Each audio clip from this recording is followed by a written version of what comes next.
and we will be in Athens tomorrow. And speaking of Athens, our next guest spent a little time there as an All-American and as the best defensive cornerback in college football 20 some odd years ago. He was also a 12-time Pro Bowler in the NFL and recently was inducted into the NFL Hall of Fame. The great Champ Bailey joining us. Champ, it's good to see you again. It's been a while, and I really appreciate you making time. How are you? My pleasure. I'm great. Good talking to you, Paul. Thank you. I saw you right before you were going into the hall, and that had to be an amazing experience.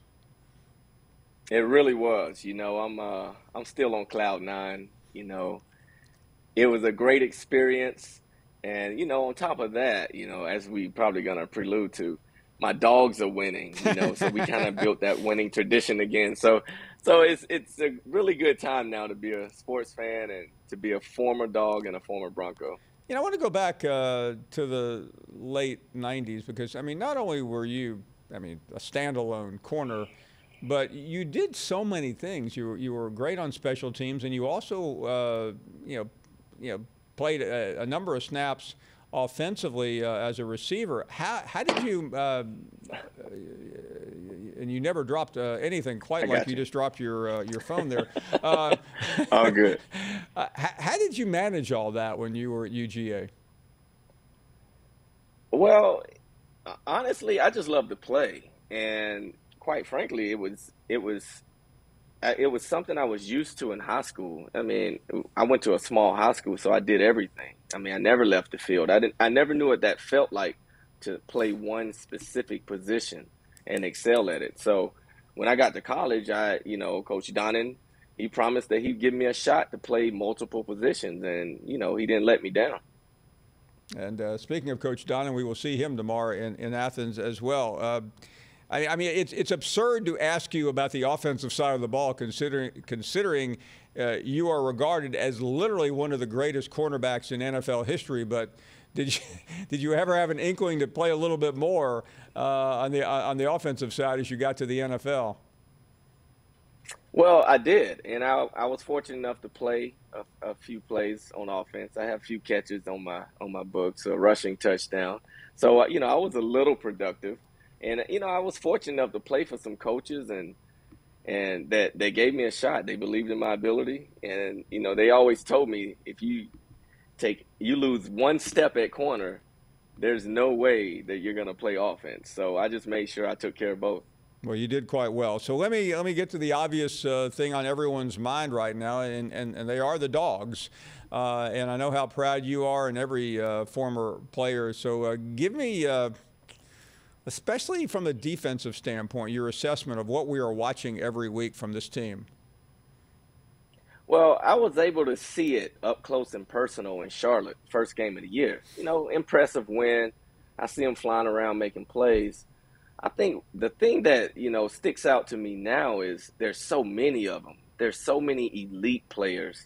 And that's what really, you know, kind of comes to my attention is I can't just point to one guy and say he's making us different. There's no Roquan Smith, so to speak. There's a few of them. You know, there's just it's kind of baffling to really sit back. Okay, how do you assemble this kind of talent and be able to please everybody? It looks like all the guys love playing together. Winning definitely helps that, but I mean, you can tell they prepare.